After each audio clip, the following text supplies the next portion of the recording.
bonjour à tous, bonjour à nos frères et sœurs connectés, bonjour à ceux qui sont en présentiel avec nous ce matin. Encore une fois, nous vous saluons dans le nom de Jésus, après ce temps de louange, d'adoration que nous venons de vivre avec l'Église, avec nos enfants, avec ses paroles et ses prières. Que le Seigneur soit encore glorifié ce matin.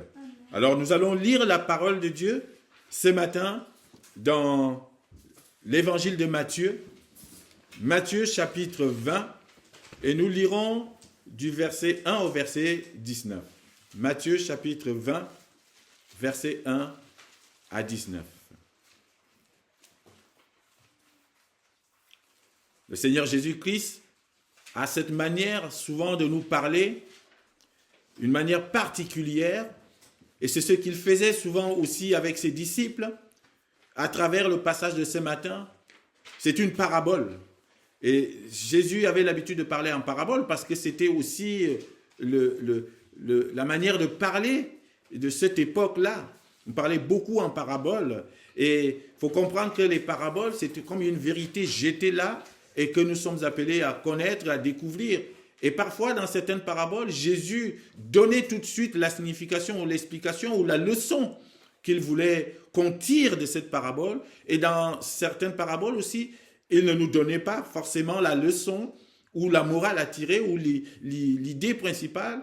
Et il fallait qu'on puisse aller chercher, que les disciples puissent faire un effort spirituel de comprendre ce que Jésus voulait dire par là. Mais au final, la vérité qu'il voulait faire éclater finissait par se faire connaître. Et dans ce passage de Matthieu chapitre 20, versets 1 à 19, il y a donc cette parabole sur les ouvriers de la première heure, c'est comme ça que j'appelle cela, et les ouvriers de la 11e heure, les premiers et les derniers. Il nous parle ici donc de ces ouvriers. Et nous sommes les ouvriers dans le champ de Dieu. Et nous sommes appelés à œuvrer et à travailler dans ce champ. Et il appelle chacun de nous à venir dans son champ. Et c'est ce qu'il va faire ici à travers cette parabole. On va voir que le maître de la maison va sortir dès le matin pour faire quoi? Pour aller louer. Et c'est le terme qui est utilisé. Mais en fait, pour embaucher des ouvriers pour qu'ils viennent travailler dans sa vigne.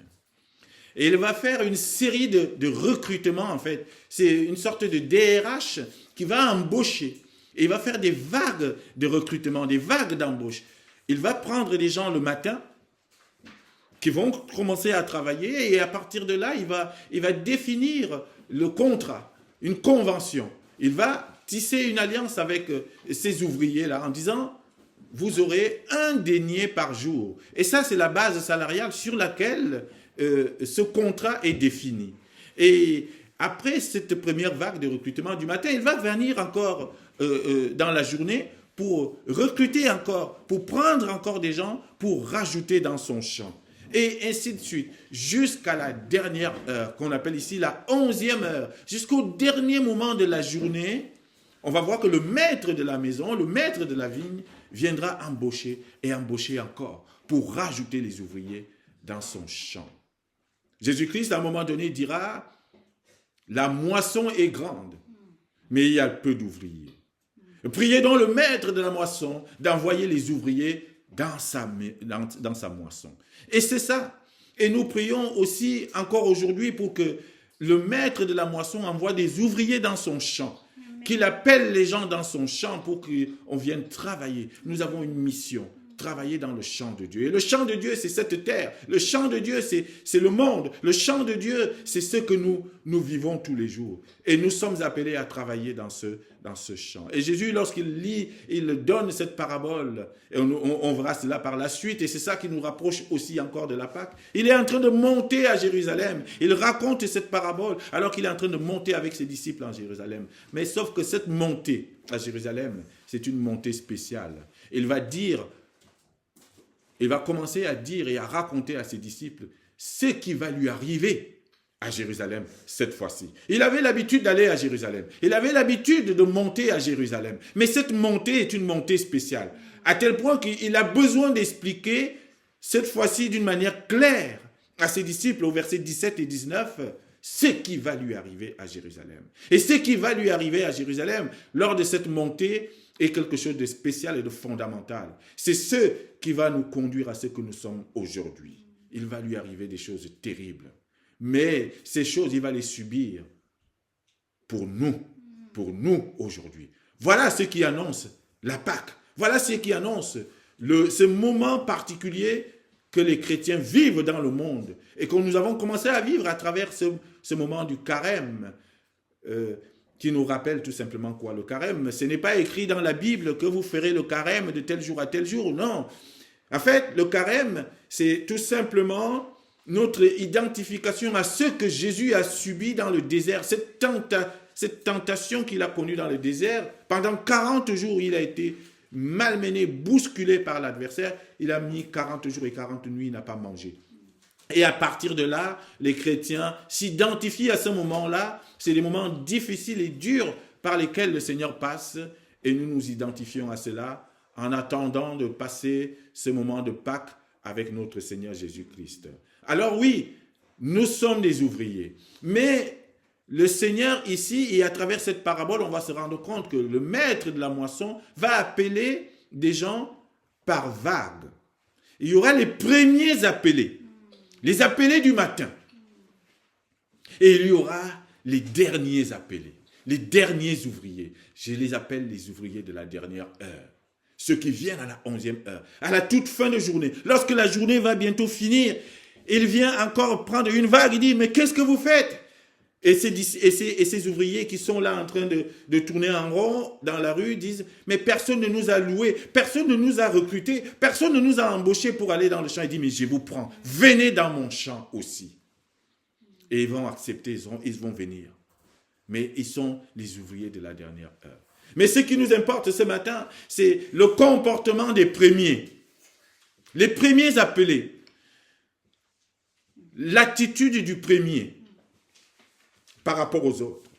Par rapport à ce qu'on peut considérer ici comme les ouvriers de la dernière heure, comme les derniers ouvriers. Quelle est l'attitude que ces premiers appelés vont avoir?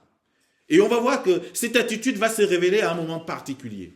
C'est au moment de la récompense, au moment de la paye, lorsqu'il faut passer à la caisse, lorsqu'il faut aller toucher son salaire. C'est là où le comportement du premier, de celui qui se dit premier, ou de celui qui pense avoir le statut de premier, va se révéler. Et c'est ça, en fait, le nœud de cette parabole. L'une des leçons de cette parabole, c'est que Jésus veut dénoncer quelque chose par rapport à une certaine attitude que ceux qui sont considérés comme les premiers appelés peuvent avoir vis-à-vis des autres. Et c'est en cela qu'il va dire, attention, les premiers risquent de devenir les derniers. Et les derniers peuvent passer premiers. C'est un appel à la vigilance. C'est un appel à la vigilance de ceux qui sont les premiers appelés. Et c'est ce que le Seigneur Jésus veut nous faire comprendre ce matin. Quelle est ton attitude? Peut-être toi, tu as été appelé en premier. Peut-être que tu fais partie de ce qu'on appelle aujourd'hui les anciens chrétiens, de ceux qui ont été les chrétiens de la première heure, de ceux qui sont considérés comme des chrétiens matures, ceux qui peuvent être, oui, justement, considérés comme les premiers. Mais quelle est ton attitude vis-à-vis de ceux que le Seigneur vient d'appeler, vis-à-vis des derniers, vis-à-vis de ces ouvriers de la dernière heure? Le Seigneur veut nous donner une leçon aujourd'hui. Attention à votre comportement, à votre attitude. Il y a ce que j'appelle un certain syndrome du premier, qui considère que parce qu'il a été premier, ou parce qu'il a été le premier appelé, il a tous les droits, et il peut revendiquer tout ce qu'il veut, il peut faire tout ce qu'il veut, et il n'a plus forcément d'efforts à faire. Attention, les premiers, vous risquez d'être dépassés par les derniers. Et c'est dans ce contexte-là, c'est fort de cette attitude-là que Jésus va dire, les premiers ou les derniers seront les premiers et les premiers seront les derniers. Alors lisons cette parabole que Jésus nous présente ici. Matthieu chapitre 20, versets 1 à 19. Avant de lire versets 1 à 19, j'ai fini par le chapitre 19. Le dernier verset du chapitre 19 nous dit, verset 30, chapitre 19, Matthieu 19, verset 30, Plusieurs des premiers seront les derniers, et plusieurs des derniers seront les premiers. Alors il enchaîne au chapitre 20 avec ceci, parce que c'est lié à la suite, à ce qui précède. Car le royaume des cieux est semblable à un maître de maison qui sortit dès le matin afin de louer des ouvriers pour sa vigne. Il convint avec eux d'un denier par jour, et il les envoya à sa vigne. Il sortit vers la 3e heure, et il en vit d'autres qui étaient sur la place sans rien faire. Il leur dit, allez aussi à ma vigne, et je vous donnerai ce qui sera raisonnable. Et ils y allèrent, il sortit de nouveau vers la 6e heure, et vers la 9e, et il fit de même. Étant sorti vers la 11e heure, il en trouva d'autres qui étaient sur la place, et il leur dit, mais pourquoi vous tenez-vous ici toute la journée sans rien faire? Ils lui répondirent, c'est que personne ne nous a loués. Allez aussi à ma vigne, leur dit-il. Quand le soir fut venu, le maître de la vigne dit à son intendant, appelle les ouvriers et paye-leur le salaire en allant des derniers aux premiers. Ceux de la 11e heure vinrent et reçurent chacun un denier. Les premiers vinrent ensuite, croyant recevoir davantage. Mais ils reçurent aussi chacun un denier. En le recevant, ils murmurèrent contre le maître de la maison et dirent, ces derniers n'ont travaillé qu'1 heure, et tu les traites à l'égal de nous, qui avons supporté la fatigue du jour et la chaleur. Il répondit à l'un d'eux, mon ami, je ne te fais pas tort. N'as-tu pas convenu avec moi d'un denier? Prends ce qui te revient et va-t'en. Je veux donner à ce dernier autant qu'à toi. Ne m'est-il pas permis de faire de mon bien ce que je veux?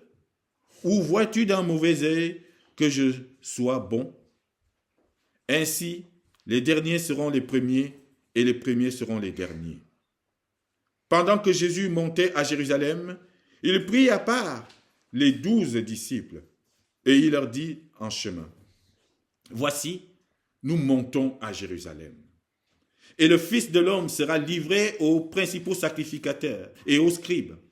Ils le condamneront à mort et ils le livreront aux païens pour qu'ils se moquent de lui, le battent de verge et le crucifient.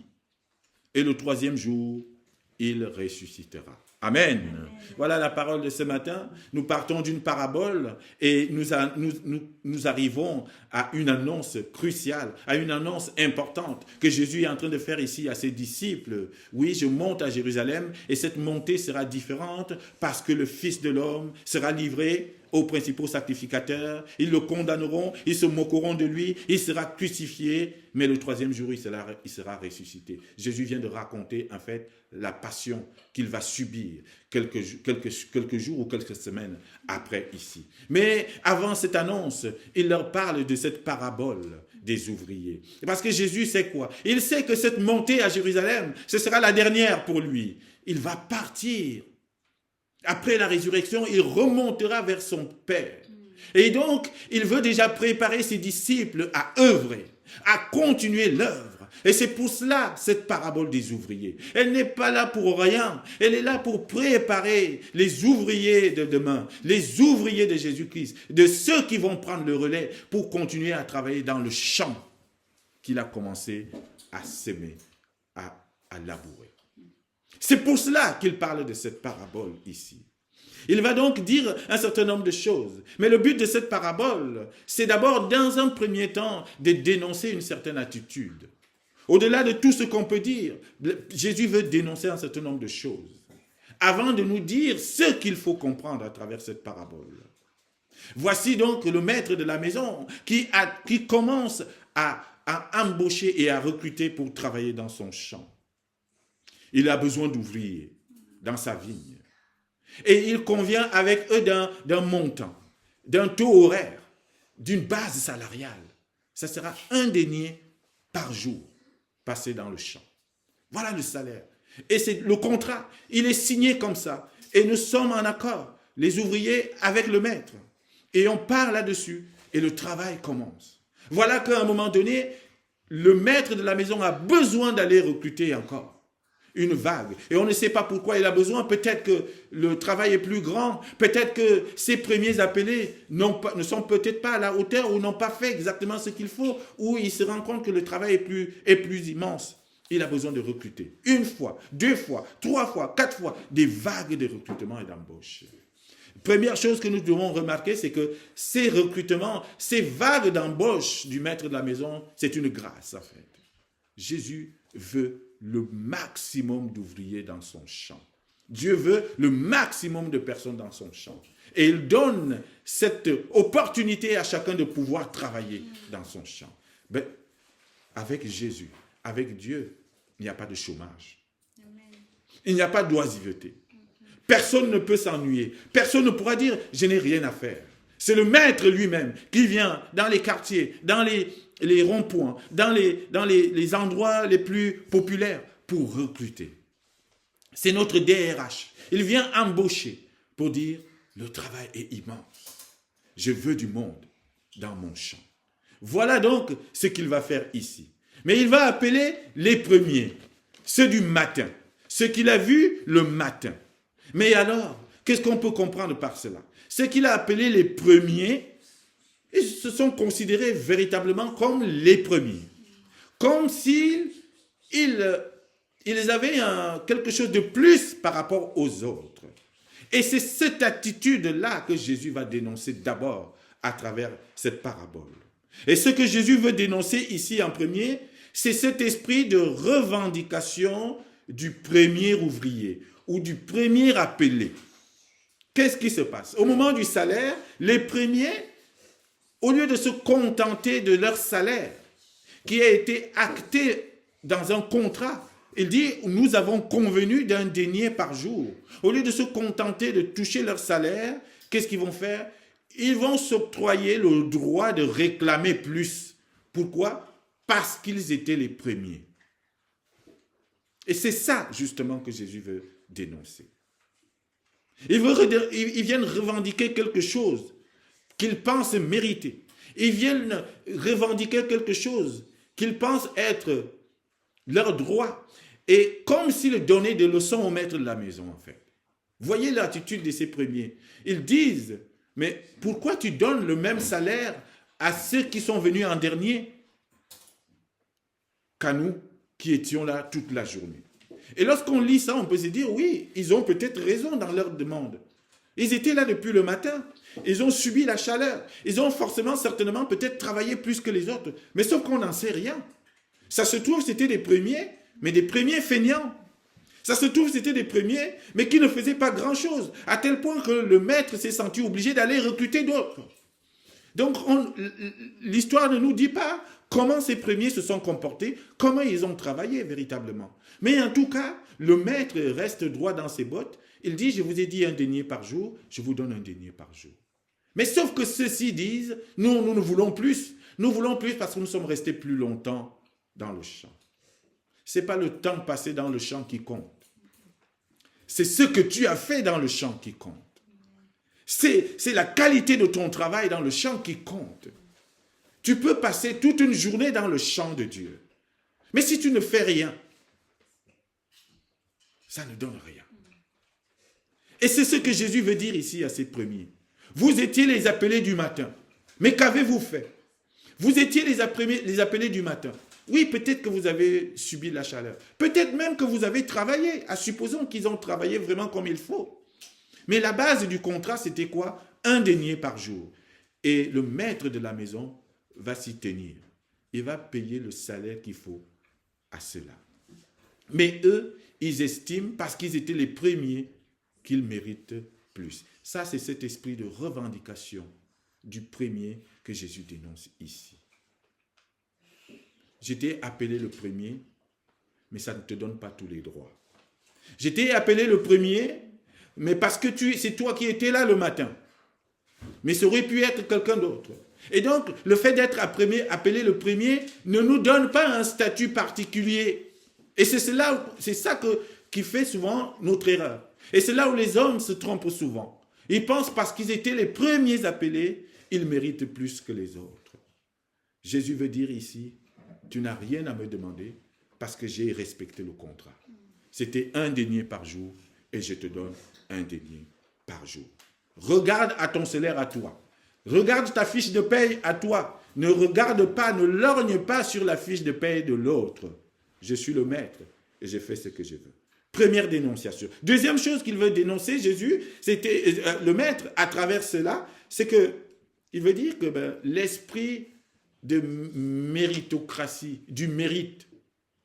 Le premier pense toujours qu'il mérite par rapport aux autres. Les premiers appelés pensaient qu'ils méritaient par rapport à ceux qui ont été appelés à la 11e heure. Parce qu'ils ont été plus longtemps, parce qu'ils ont été les premiers.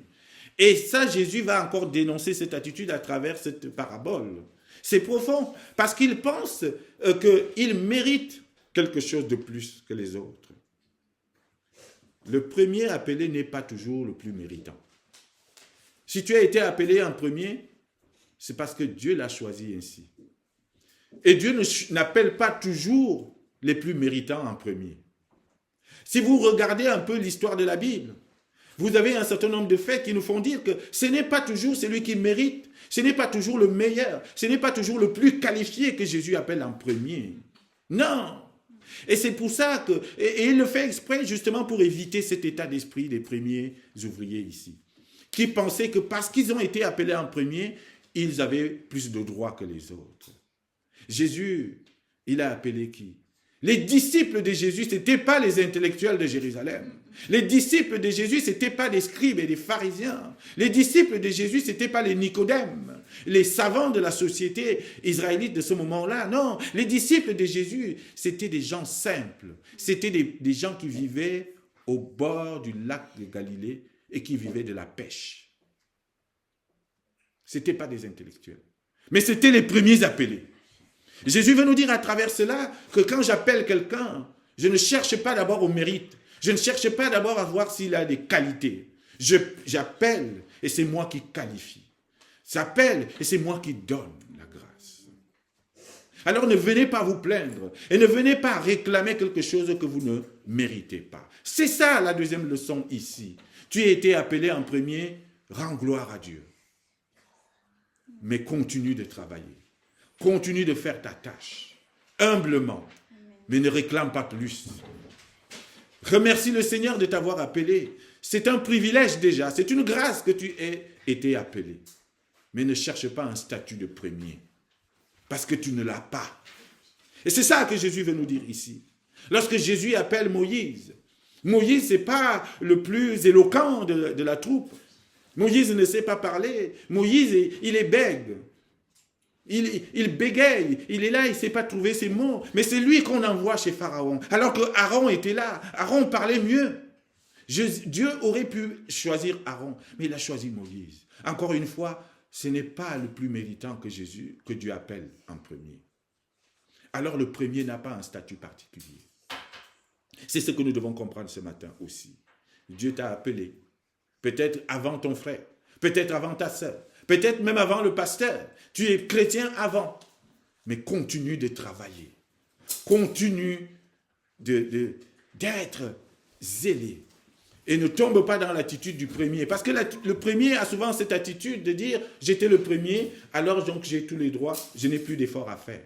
Non, on a toujours quelque chose à donner. On a toujours quelque chose à faire dans le champ de Dieu. Qu'on soit le premier appelé ou le dernier appelé.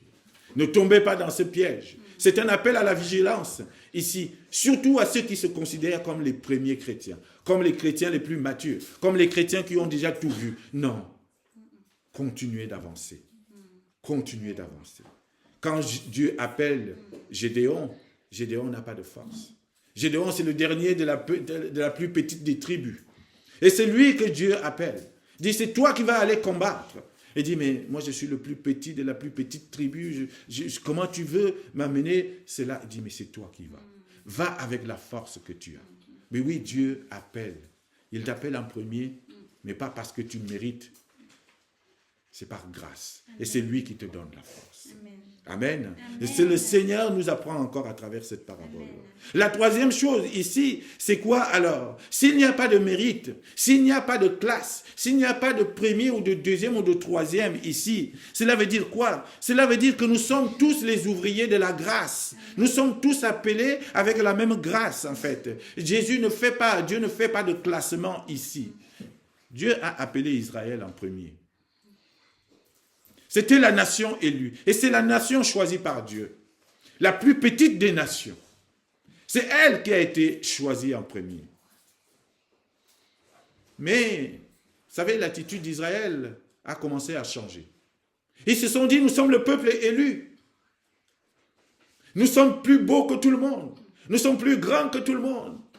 Qui peut encore rivaliser avec nous? Ils sont tombés dans l'orgueil. Ils sont tombés dans la désobéissance de ce Dieu qui les a pourtant choisis. Et ça leur a coûté cher. Ça leur a coûté Babylone. Ça leur a coûté la déportation. Ça leur a coûté de perdre des guerres. Et encore aujourd'hui, en Israël, on est encore en train de chercher qui croit en Jésus-Christ. Attention à l'attitude du premier. Attention à ce syndrome du premier qui va contribuer à l'installer dans une sorte de routine, dans une sorte d'orgueil, en se disant, nous sommes les premiers, alors on n'a pas d'effort à faire. On n'a plus rien à faire. Attention à cela. Israël est tombé dans ce piège, mais Dieu pourtant n'a pas rejeté Israël. Dieu sait qu'un jour, Israël reviendra à lui. Tout Israël. Alors Dieu, qu'est-ce qu'il a fait? Quand il a vu que ce peuple qu'il a choisi était en train de lui tourner le dos, qu'est-ce qu'il a fait? Il a fait comme le maître de la maison ici. Il est parti dans les rues. Il est allé recruter d'autres pour gonfler le nombre, pour rajouter dans son champ. Et voilà pourquoi il vient vers nous. Voilà pourquoi il est venu, Jésus-Christ un jour, il est venu nous appeler, nous les païens, nous qui ne faisions pas partie du peuple élu, du peuple choisi d'abord. Il nous a associés, nous faisions partie des ouvriers de la deuxième, de la troisième, de la quatrième, de la 11e heure. Est-ce que pour autant, Israël doit se comporter d'une manière orgueilleuse vis-à-vis de nous? Non. Justement. Est-ce que pour autant, nous, qui ont été appelés en dernier, ou en second, ou en troisième, nous devons manquer de respect à celui qui a été appelé le premier? Non plus. Ce que nous devons comprendre, c'est que quelle que soit l'heure à laquelle tu as été appelé le matin, moi j'ai été appelé à 11h, l'autre a été appelé à 14h, l'autre à 23h30. Nous sommes tous les ouvriers de la grâce. Nous sommes tous des privilégiés. Le privilège que nous avons, c'est d'avoir été appelés. Et la seule chose que nous avons à faire face à cet appel, c'est d'accepter d'aller dans le champ, comme ces gens ont accepté. Vous savez, les gens, les ouvriers de la 11e heure, c'est-à-dire le soir tard, avant qu'il ne soit minuit, avant qu'on ne passe à l'autre journée, ils ont accepté à la dernière minute. Et c'était une grâce. Et qu'est-ce que Dieu fait? Il leur donne. Qu'est-ce que le maître fait? Il leur donne le salaire aussi. Alors, ouvrier de la grâce, ça veut dire ouvrier qui doivent mener une vie de repentance. Un ouvrier qui doit vivre dans l'humilité. Un ouvrier qui doit se dire, oui, je ne suis pas plus fort que l'autre. On avance ensemble dans le champ de Dieu. Chacun a sa part à faire.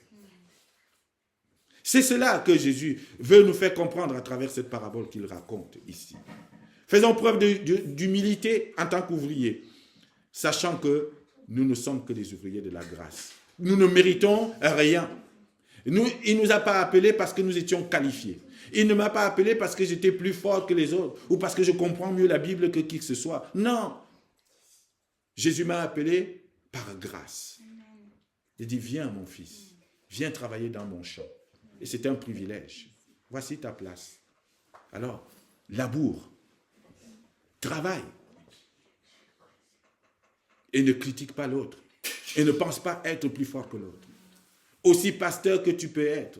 Aussi, je ne sais pas quel poste élevé dans l'église tu peux avoir. Tu es un ouvrier de la grâce. Tu dois faire preuve d'humilité. Tu n'es pas le premier. Tu n'as pas ce statut de premier et qui te donne des droits sur les autres. Nous voyons parfois des gens d'église, des hommes d'église, des femmes d'église, des pasteurs, des gens qui ont des responsabilités dans l'église et qui s'érigent en censeurs, en hommes qui donnent des ordres, qui essaient de dominer sur les autres en se pensant premier. Alors que tu as été appelé comme les autres. Peut-être que tu as été appelé le matin, mais cela ne te donne pas le droit de marcher sur les autres, sur celui qui a été appelé l'après-midi. Il a aussi été appelé comme toi. Et c'est ça que le Seigneur Jésus-Christ veut nous faire comprendre ce matin. Alors s'il donne aux autres, s'il donne aux derniers le même salaire qu'aux premiers appelés, c'est par bonté. C'est pas par injustice. Les premiers pensent que le maître de la maison est injuste ici. Est-ce qu'on peut penser une seule seconde que Dieu est injuste? Non. S'il décide de donner le même salaire aux premiers appelés qu'aux derniers appelés, c'est par pure bonté. Mais il n'a en aucun cas lésé les premiers, puisqu'il a respecté le contrat qui a été signé. Un denier par jour. Et les derniers, il dit, je vous donne aussi un denier, parce que je suis bon. Parce que je suis bon. On voit ici la justice et la bonté de Dieu. Alors, la quatrième chose que nous pouvons retirer à travers cette parabole, c'est que même jusqu'à la dernière heure, le maître peut venir te chercher. Jusqu'à la dernière heure. Et ça veut dire quoi? Ça veut dire que le salut est possible jusqu'au dernier souffle.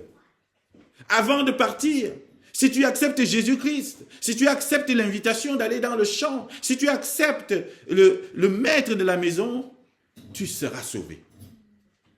Et c'est ce qui arrive aux derniers ouvriers. Vous savez, ceux-là qu'il est venu chercher à minuit moins le quart. Il restait quelques minutes, ou il restait à peine une heure, avant de passer à l'autre journée. Il est venu les chercher, ils les ont acceptés. Cela, c'est un message d'espérance. Ce n'est pas perdu, mon frère, ma soeur. Toi qui tournes encore en rond, toi qui n'as rien à faire, parce que c'est ce qu'il vient de dire ici aux ouvriers de la 11e heure. Il dit, quand il vient les voir, il dit, étant sorti vers la 11e heure, verset 6, il en trouva d'autres qui étaient sur la place, et il leur dit, pourquoi vous tenez-vous ici toute la journée sans rien faire? Ils lui répondirent, ce que personne ne nous a loué. Personne ne nous a loué. Ils étaient là, en train de tourner en rond. Ils étaient au chômage. Ils n'avaient rien à faire. Jésus te dit ce matin, dans mon champ, il n'y a pas de chômeur. Tu as quelque chose à faire sur cette terre. Tu as quelque chose à faire sur cette terre. Et il vient les appeler. Et ces invités de la 11e heure auraient pu dire, mais il ne reste plus qu'une heure avant la fin de la journée. Qu'est-ce qu'on vient faire dans ton champ? C'est trop tard. Non, ils n'ont pas répondu comme ça. Ils sont allés. Alors oui, Jésus peut venir te chercher à la dernière heure. Jésus peut venir te saisir au dernier moment. Accepte son invitation. Parce que même au dernier moment, tu peux être sauvé. Pensez, et là ça nous amène à la croix. Vous savez, les deux bandits qui étaient accrochés sur les deux côtés de la croix avec Jésus. Un à gauche et l'autre à droite. Il y a un qui critiquait, qui insultait Jésus, qui continuait à l'insulter alors même qu'il était accroché à cette croix. Et l'autre à côté qui a dit, mais nous méritons ce qui nous arrive. Ô Seigneur, quand tu seras dans ton paradis, pense à moi. Et qu'est-ce que Jésus va lui dire?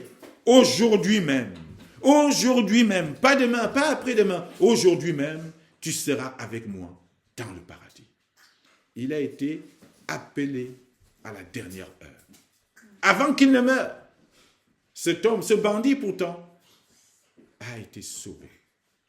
Jusqu'au dernier moment, jusqu'à la dernière heure, Dieu peut venir te chercher. Dieu peut venir te sauver. Et c'est un message d'espérance, n'est-ce pas? Amen. Oui, continuons à rester vigilants lorsqu'il vient nous appeler. Alors pour finir, chers frères et sœurs, les derniers seront les premiers. Et les premiers seront les derniers. Cela veut dire tout simplement quoi? 1. Qu'il n'y a pas de classement dans le royaume des cieux. Il n'y a pas de premier, il n'y a pas de dernier en fait. Dieu ne s'amuse pas à utiliser les gens comme des pions, à faire en sorte que le premier devienne le dernier et le dernier devienne le premier. Non, ce n'est pas comme ça que Jésus fonctionne. Ce n'est pas comme ça que Dieu fonctionne. Dieu n'est pas injuste. On ne peut pas dire, oui, mais ils étaient les premiers, pourquoi tu les déclasses? Dieu n'est pas un Dieu de déclassement. C'est un Dieu qui nous dit ici, il y a la place pour tout le monde. C'est cela que vous devez comprendre à travers les derniers seront les premiers. En fait, c'est un appel à la vigilance. En fait. Il est en train de dire aux premiers, ne vous contentez pas du fait que vous avez été appelés les premiers. Continuez de faire avancer le royaume. Continuez humblement de servir. Ne vous lassez pas sous prétexte que vous êtes les premiers. Et ne lâchez pas parce que vous avez été appelés les premiers. Vous avez toujours quelque chose à faire. Et surtout, ne méprisez pas ce qui arrive après. Parce que vous êtes tous à la base des pécheurs qui ont besoin de grâce. Eux aussi, ils ont été appelés par grâce, comme vous. Dieu ne fait pas de classement, ni de déclassement. Il veut juste ses enfants autour de lui. Voilà pourquoi Jésus est allé préparer des places pour tout le monde. Il y a de la place pour tout le monde dans la maison de mon Père. Il n'y a pas de premier, il n'y a pas de dernier, il n'y a pas de troisième. Et si vous lisez tous ces chapitres 20 en entier, vous allez vous rendre compte qu'il y a la mère des fils des Zébédée qui vient demander quelque chose de particulier à Jésus. Il dit, Seigneur, je veux que mes deux enfants, Jean et Jacques, dans ton royaume, soient assis l'un à ta droite, l'autre à ta gauche. Jésus va lui dire, mais tu ne sais pas ce que tu me demandes là. Il n'y a pas de classement. Je veux mes enfants à mes côtés. Et c'est ce qu'il veut nous dire ici. Les premiers seront les derniers, ça veut dire tout simplement que les premiers veillent à ne pas retomber dans des travers. Deuxième chose, c'est un appel à la vigilance. Vous qui pensez être les premiers, restez vigilants. Soyez obéissants. Restez attachés à notre Seigneur Jésus-Christ tous les jours, de peur de vous faire dépasser par les derniers. Vous savez, le zèle du premier, ou parfois l'orgueil du premier. Il dit, mais moi je connais tout avant. Je connais la Bible par cœur. Attends, moi je suis un ancien chrétien. Moi, on ne me la fait pas à moi. Et pendant ce temps, il ne continue pas à se nourrir. Pendant ce temps, il ne continue pas à méditer la parole. Pendant ce temps, il ne continue pas à se laisser enseigner. Alors que ceux qui ont été appelés les derniers, avec le zèle de celui qui a failli rater le train et qui arrive avec la force, il mange le rouleau, il médite, il est dans la bonne attitude. Il finit par dépasser celui qui a été appelé le premier. Ça peut arriver. Et c'est ce que Jésus veut nous alerter ici, à travers cela. Ces deux personnes qui priaient devant le temple. Un qui se pensait le grand prieur, était en train de dire, oui mais Seigneur, moi je ne fais pas comme lui, là, le publicain, comme lui, il fait n'importe quoi, il est dans la débauche. Moi je suis un homme bien, un homme tranquille, je fais des bonnes choses, regarde-moi. Et l'autre, qui était perdu, qui était dans la débauche, prie et il dit, je n'ose même pas lever ma tête pour te regarder, Seigneur, tellement je fais des mauvaises choses. Et c'est la prière du deuxième qui a été validée. Attention à l'attitude du premier. Oui, en conclusion, le seul premier, c'est notre Seigneur Jésus-Christ. C'est lui qui est premier en tout, c'est Jésus. C'est lui qui est le premier des ressuscités. C'est lui qui est le premier à avoir accepté, c'est le seul qui a accepté d'aller jusqu'à Golgotha, de prendre sur lui nos péchés. C'est le seul. Il n'y a pas un autre sacrifice qui égale celui que Christ a pris, a fait pour nous. C'est le seul. Dieu a voulu qu'il soit premier en toutes choses. C'est lui le premier. Alors, ne nous donnons pas des statuts que nous n'avons pas. Si tu as été appelé en premier, rends gloire à Dieu. Et sache que cet appel en premier ne te donne pas un statut particulier. Reste humble et continue d'avancer avec le Seigneur Jésus-Christ. Que le Seigneur nous aide à comprendre sa parole. Amen. Amen.